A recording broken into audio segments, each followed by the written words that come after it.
مومن آسان رستے اپناتا ہے اپنی زندگی کے اندر اور آسانیاں لیتا ہے.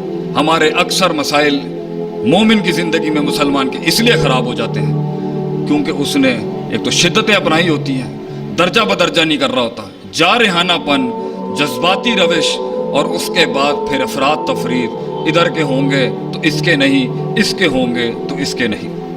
افہام و تفہیم اعلیٰ درجے میں فائد ہوتی ہے ایک مسلمان کی. پانچواں اصول، مومن کی ترجیحات ہوتی ہیں اس کی بصیرت، جسے ہم فقہ الاولیت بھی کہتے ہیں اور اولویت بھی کہتے ہیں فقہ میں، کہ کیا کام پہلے کرنے کے اور کیا کام بعد میں کرنے کے. پہلے کام بعد میں کریں گے تب بھی فساد، بعد کے کام پہلے کریں گے تب بھی فساد. اور ان اصولوں کے تحت آپ دیکھیں کہ شراب 13 سال میں حرام ہوئی یا 12 سال میں حرام ہوئی. رجز من عمل شیطان فاجتنبوہ پہلے دن نہیں آ گیا.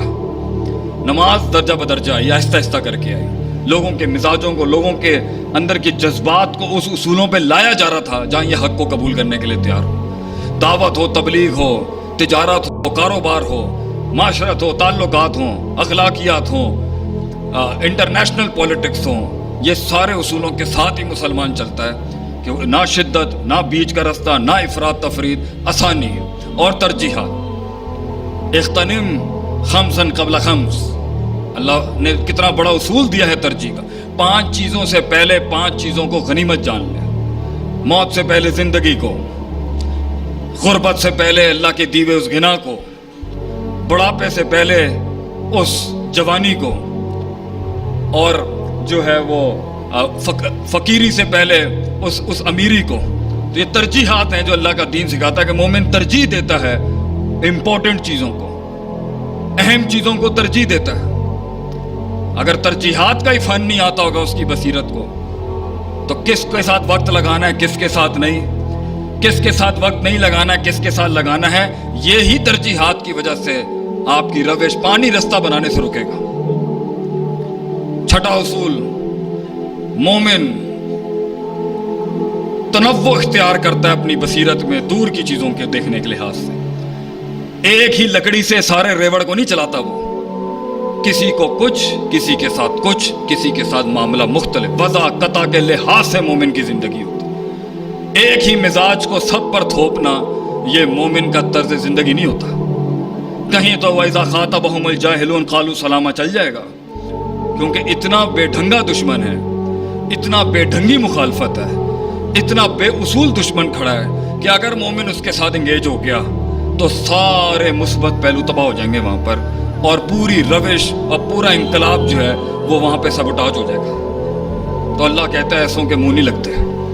بعض کو ادفع باللتی ہی احسن کے تحت اتنا کلیجہ جگر خیر کا دکھایا جاتا ہے کہ اس کا شر ضم ہو جائے، اور کسی جگہ پہ جزاء السیئۃ بمثلھا، جتنا شر اگلے لے کے آئے ہوتے ہیں تو ادنا ترین شر استعمال کیا جاتا ہے اس کو نیوٹرلائز کرنے کے لیے، تاکہ پانی اپنا رستہ بناتا رہے، علم اپنی جگہ ڈھونڈتا رہے، فتویٰ اپنے معیار کے اوپر بغیر فساد کیے ہوئے چلا جائے. تنوع، وسعت ہوتی ہے مومن کی بصیرت کے اندر. لوگوں کو کھاتے میں رکھتا ہے وہ، ان کے کلچر، ان کے کسٹمز، ان کے عرف کو کھاتے میں رکھتا ہے وہ، ان کی زبان، ان کے مزاج، ان کے مزاح، ان کی طنز، ان کی تنقید، ان کی روش کو ان کے علاقائی حیثیتوں سے کھاتے میں رکھتا ہے وہ. جتھے اس لیے آدھا علم ہی یہ جاننا ہے کہ کیا نہیں بولنا، اور آدھا علم ہے یہ جاننا کہ کیا نہیں آتا مجھے، اور دونوں علم جمع ہو جائیں تو پھر ہمارے ایک استاد نے کہا تھا کہ جسے علم مل جائے اسے چپ لگ جاتی ہے آگے سے.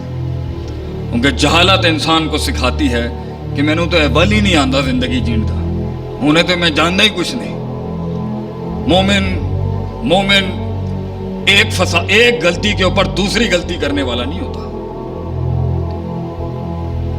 ایک غلطی کے اوپر دوسری بڑی غلطی نہیں کرنے والا ہوتا.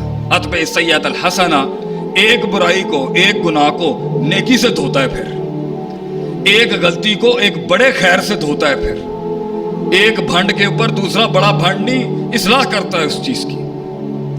مومن کی بصیرت یہ ہوتی ہے کہ وہ مسائل کو جڑوں سے پکڑتا ہے. سد الذریعہ کا دین کا اصول ہے کہ چیز کو وہیں روک دینا چاہیے